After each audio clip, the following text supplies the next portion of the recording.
I need to tell you something, and it might frustrate you. You have access to what is arguably the most powerful personal development tool ever created in human history. It's sitting on your phone right now.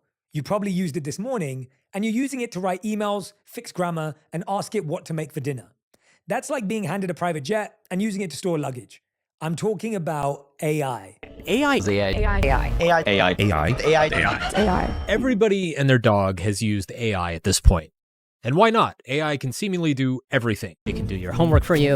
It can plan that beach vacation for you. It can buy your wife gifts for you. I know about that. It can give crappy legal advice to you. It can write that joke for you. It can explain how to fix your plastic daddy. But can AI actually make you a better person? I think it can. You just need to know how to use it correctly.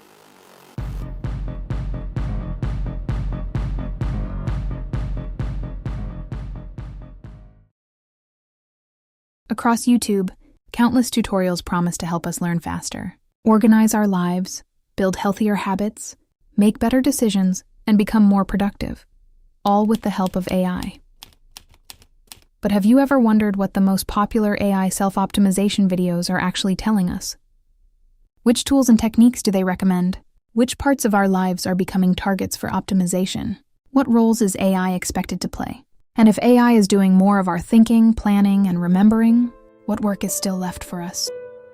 To help you find out, I collected 24 English language YouTube tutorials, each with more than 300,000 views. I manually gathered their transcripts, divided the material into 688 paragraphs, and analyzed the recurring tools, promises, and relationships between AI and its users. Don't worry, you won't have to watch all 24 videos. I've distilled them into 3 key findings. So, what are these videos really teaching us? Finding 1. A concentrated ecosystem. Let's begin with the tools themselves. At first, the world of AI self-improvement appears enormous. There seems to be a different tool for every possible task. But my analysis revealed a much more concentrated landscape. ChatGPT appeared in 21 of the 24 videos. That is 87.5% of the entire corpus.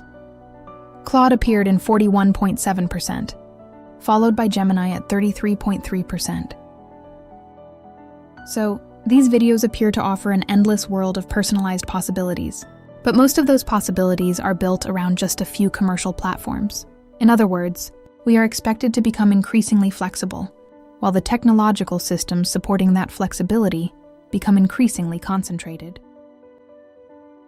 Second finding concerns the relationship between AI and the user. Across these tutorials, AI is rarely presented as just a piece of software.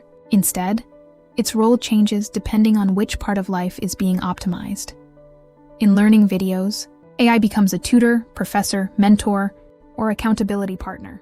My favorite part is actually using AI not to do my work, but to teach me things, because then I can use that in my brain for other stuff. A lot of people are just deferring their thinking to AI. That's dangerous. Using this will teach you.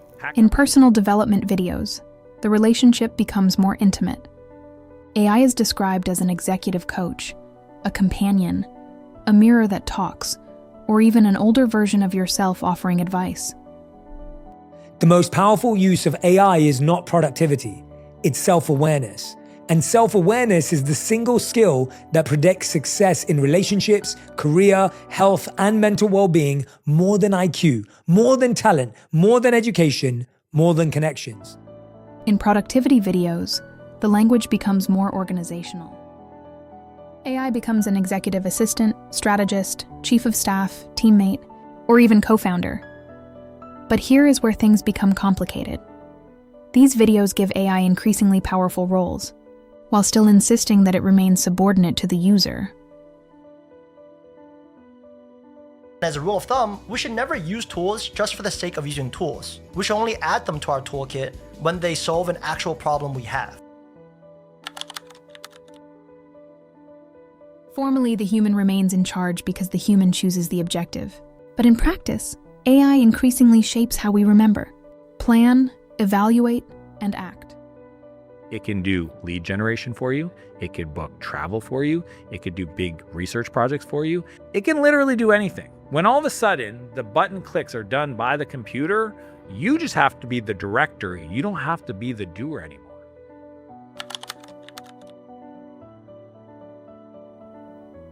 Finding 3.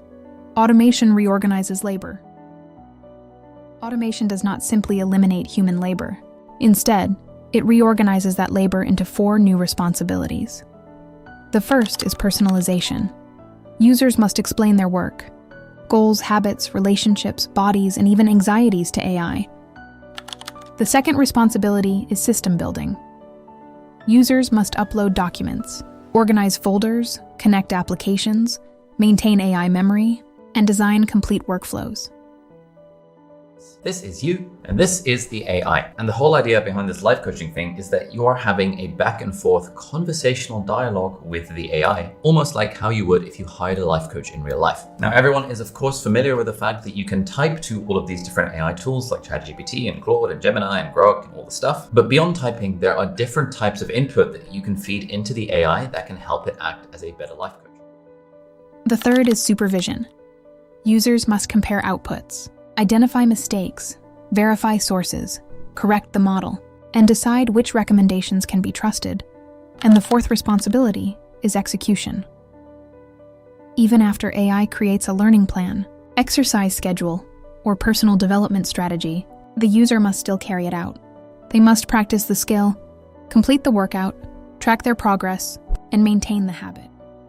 But yeah, this really breaks it down for us and gives us a good timeline to actually follow. Now, of course, if you don't actually follow this, ChatGPT is not going to come after you or anything like that. It's not going to know. But what I recommend doing is just copy this. You guys can do that by clicking on this. It's going to copy it to your clipboard, paste it somewhere, print it out, have it on your wall or something, and then basically follow that schedule. So, the optimized user is not liberated from work. Instead, the user becomes a prompt writer, a system builder, an auditor, and a disciplined executor. You're gonna work. You're not gonna bitch. You're not gonna moan. You're gonna listen to every motherfucking word that comes out of my mouth. You're not gonna blink without permission. Your world is mine. And I'm not your manager. I'm your fucking boss, bitch. AI may save us time, but it only works when we continuously work to make the system, and ourselves, understandable, manageable, and productive.